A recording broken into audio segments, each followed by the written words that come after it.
Пристигнавме во храмот на светиот Јован Руски, во градот Прокопи, на островот Евија во Грција. После сеноќното патување, пристигнавме во раните утрински часови за да присуствуваме на божествената литургија.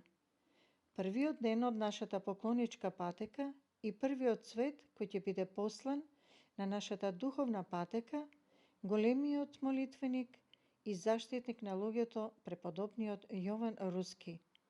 Но многумина не знаат кој е тој, па накратко да го раскажеме и неговото житие. Светиот исповедник Јован Руски се родил кон крајот на 17 век во Јужна Русија. Воспитан е во побожност и љубов спрема Црквата Божја. Кога станал полнолетен, го викнале во војска. Служел како обичен војник во армијата на Петар I и учествувал во руско-турската војна. За време на војната во 1711 година Јован и останатите војници биле заробени од татарите кои го предале на заповедникот на турската коњаница. Тој го однел заробеникот во своето живеалиште во Мала Азија во населбата Прокопија, турски Уркип во близината на Кесарија. Турците настојувале заробените војници христијани да ги преобратат во ислам. Некои ги наговарале и соблазнувале, некои кои биле со подсврста вера ги тепале и мачеле. Во својата заблудена ревност турците исто така ги грабале христијанските деца и ги одгледувале и воспитувале како турски војници и фанатици. Прокопија бил војнички камп на тие јаничеви кои ги мразеле христијаните и новиот затвореник станал нивна цел на исмевање. Свети Јован не го прилагале ветувањата на овоземни добра, туку храбро го поднесувал суровоста, понижувањето и биењето. Неговиот господар Ага често го мачел, надевајќи се дека неговиот слуга ќе го прихвати мухамеданството. Меѓутоа, Свети Јован одлучно се спротивставил на волјата на својот господар и велел: ниту со закани, ниту со ветување на богатства и наслади не можеш да ме одвратиш од мојата вера. Како христијанин се родив и како христијанин ќе умрам. Смелите зборови на овој исповедник, неговата постојана вера, неговата храброст и праведниот живот го смириле суровото срце на Агата и срцето на неговата жена, која му понудила соба близу шталата. Агата престанал да го мачи и да го навредува својот заробеник, не барајќи веќе од него да се откаже од христијанството, а единствено што барала е да се грижи за добитокот и да го одржува редот во шталата, во чии аго се наоѓала постелата на преподобниот Јован, бидејќи не ја прифатил понудата за собата.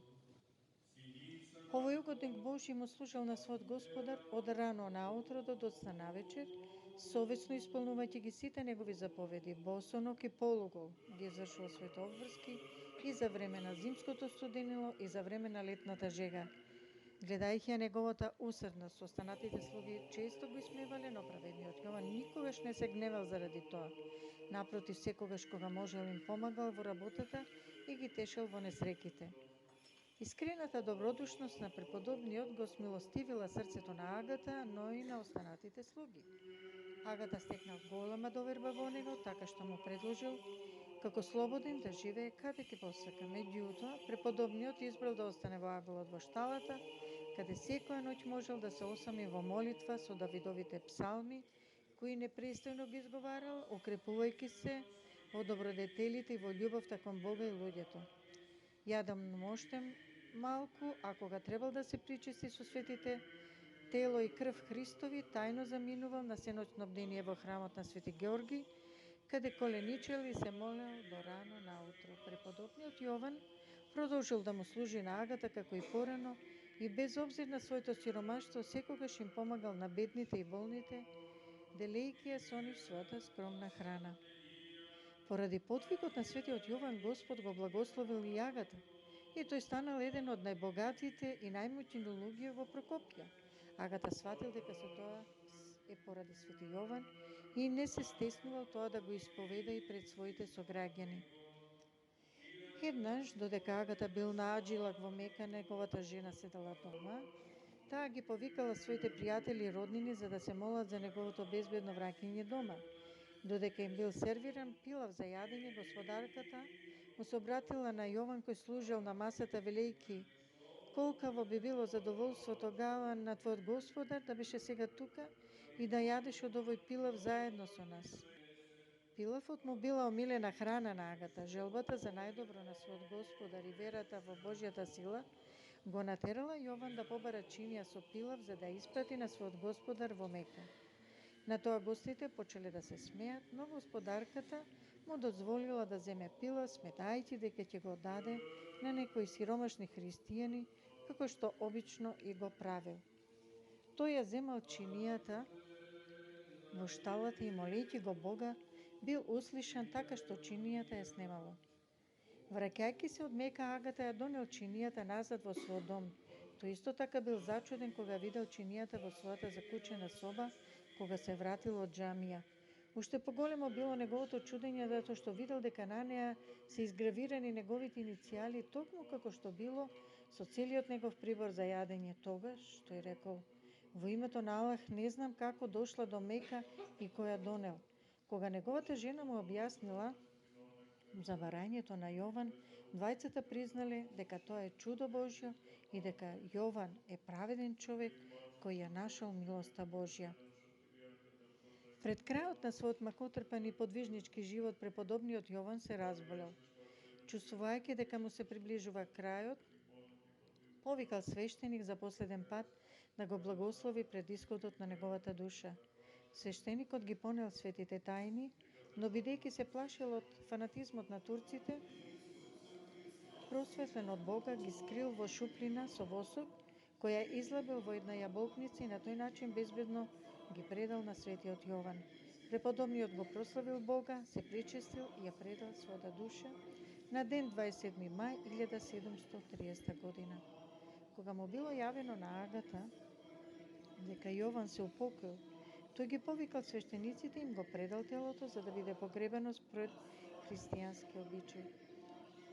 Исто така, тој им дал и скапа облека за да се покријат моштите. На погребот се собрале речиси сите христијани кои живееле во Прокопија и тие го испратиле телото на праведникот до христијанските гробишта. По 3 години на неговиот гроб се појавила светлина која сите можеле да ја видат. Исповедникот на Свети Јован на чудесен начин во сон бил известен дека моштите на Свети Јован се нетрулежни. Наскоро светите мошти се принесени во храмот на Свети великомаченик Георги и биле положени во посебна гробница. Новиот угодник Божи набрзо се прослави со безбројни чудеса кои се прочиле до најоддалечените градови и села. Верните христијани од сите краеви доаѓале во Прокопи за да се поклонат на моштите на преподобниот Јован Руски и благодарејќи на неговите свети молитви бивале удостоени со чудесни исцеленија. Новиот светител не го почитувале само православните христијани, туку и арменците и турците кои молитвено му се обраќале: Слуго Божи, нека не напушти твојата милост. Во тоа време султанот Осман, со цел да им се одмазди на христијаните, наредил светото тело на маченикот да биде запалено. Но во тоа не успел, бидејќи славата Божја се пројавила врз телото на овој светител, кога на чудесен начин телото се кренало над огнот, неизгорено. Во 1881 година дел од моштите на преподобниот Јован руските монаси ги пренесле во рускиот манастир на Свети великомаченик Пантелемон на Света Агора. Во тоа време угодникот Божи чудесно ги спасил од опасно патување. Благодарејќи на паричната помош на овој манастир и прилозите од жителите на Прокопија, во 1886 година започнала изградбата на новиот храм, бидејќи храмот на Свети великомаченик Георги, каде се наоѓале моштите, бил многу стар. На 15. август 1898 година жителите на Прокопија се преселиле на островот Евбеја и со себе ги понели и моштите на преподобниот Јован Руски. Тие во текот на неколку децении се наоѓале во храмот на светите рамноапостолни Константин и Елена во Неа Прокопија за во 1951 година да бидат пренесени во нов храм посветен на преподобниот, каде денеска доаѓаат илјадници поклоници од сите краишта на Грција и целиот свет, а особено за денот на неговиот спомен 27. мај.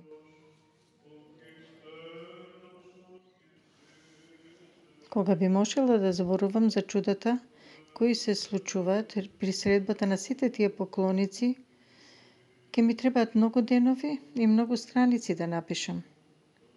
Нашата поклоничка група ја имаше радоста и благословот на светиот Јован Руски да дојдеме, да му се поклониме и да се причестиме со светите тајни Христови, да се помолиме при тоа за здравие и спасение на сите наши блиски подалечни пријатели, сонародници, особено лично за своје здравје, за своје спасение, да му ги искажеме своите потреби и своите молитви.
Свети Јоване Руски, стојки сега пред Твоите свети и нетлени мошти, Ти благодариме за милоста и за љубовта која покажа према нас, поклоничката група од Македонија.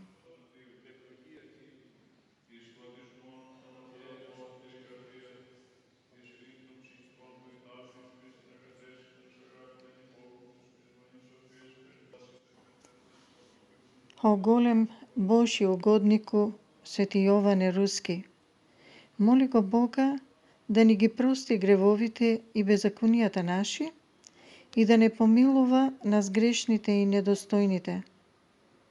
Моли го за нас, Свети Јоване Руски, Господа наш Исуса Христа, на кого слава му вознесуваме со безпочнетиот Негов Отец и пресветиот Негов Дух, сега и секогаш и во сите векови. Амин.